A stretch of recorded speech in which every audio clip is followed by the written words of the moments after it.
Was at a wedding anniversary, a 50th wedding anniversary a couple weeks ago. And I was so inspired with this couple because they were really real and they were talking about the ups and downs of their marriage. Every marriage, including my own, has had times of real highs and times of lows. Fortunately, our lows don't go low. They go, but they do go below the mean.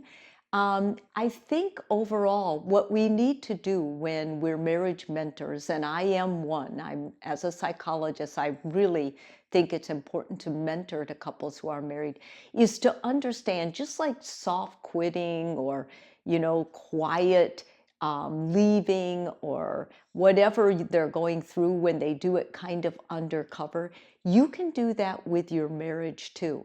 And one of the ways they do that, that we as therapists are talking a lot about, is something called the invisible divorce. The invisible divorce is when the two of you are not really connecting. And this does happen for sometimes weeks, months, and in this couple that was celebrating for years. But because their marriage was built on faith and family and sacrifice, they were able to keep it together. So, and they had been married a while. And I think if you have those years behind you, you know your expectations are realistic and you're able to drive those waves. But I want to talk about the invisible divorce because the highest rate of divorce happens in the first 2 years. And if you hit one of these lull points in the first 2 years, you're going to feel very likely that the marriage is over. That, okay, this didn't last. I just found out this is not my person. And that's crazy thinking. But because divorce is so accessible and it's so easy to cheat and it's so easy to connect with other people, I think we're missing the real point of marriage. So, what is the invisible divorce and what should you do if you're in that? And I'm going to call that more a stage. Although many marriages won't go through this, some do. And some of the strongest marriages go through it. And that's why I think it's important. Okay, the first one is a lack of intimacy. In all marriage, you're going to go through peaks and valleys of intimacy depending on where each partner is in what's happening. After a baby, for example, libido goes down. During stress of jobs, of other health problems, it goes down in men and women. Sometimes it goes up in women's 40s. Oftentimes there'll be a peak.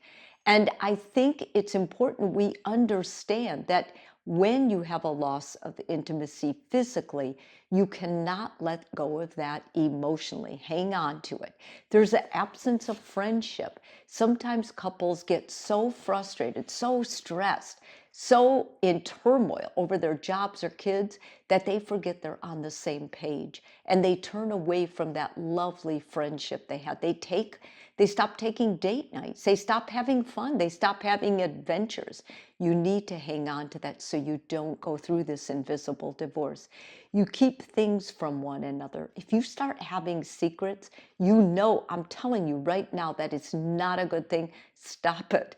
Instead of keeping secrets, talk to your partner about what it is. It's the way you talk to them.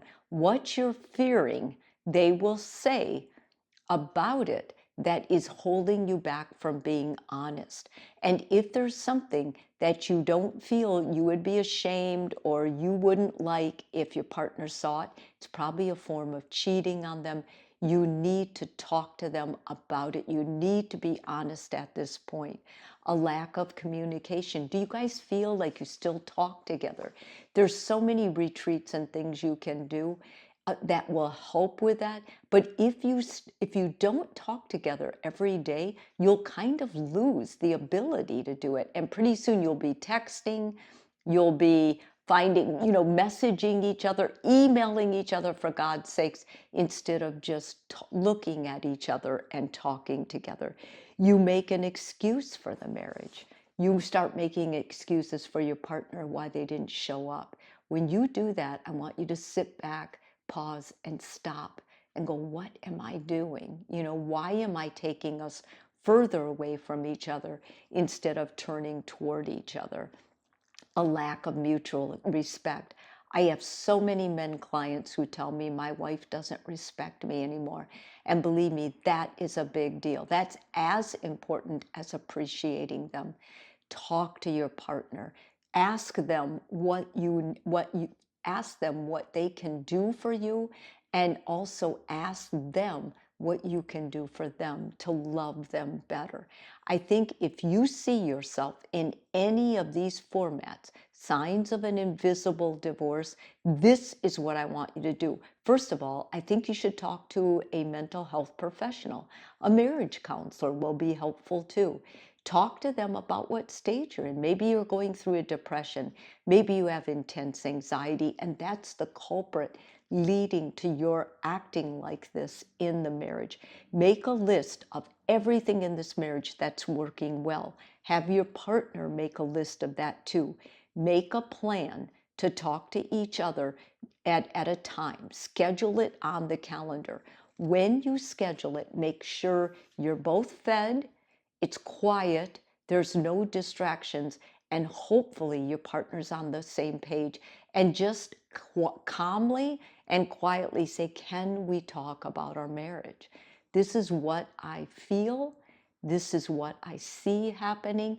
And have your notes written down. No blaming, only what you're feeling and what you're seeing. And then listen to your partner when they tell you. And then together, because you're partners, brainstorm, you've created the marriage, what you can do differently.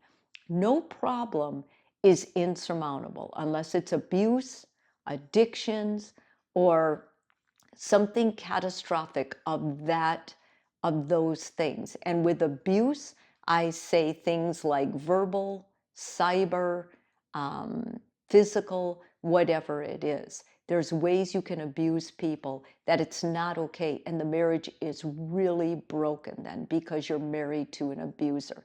The same with addictions. Addicts can get clean, but oftentimes they won't. They love the vice more than they love you, and that's important for you to know, to see, and to witness. If this video is helpful for you, please subscribe. And if you're already a subscriber, thank you so much.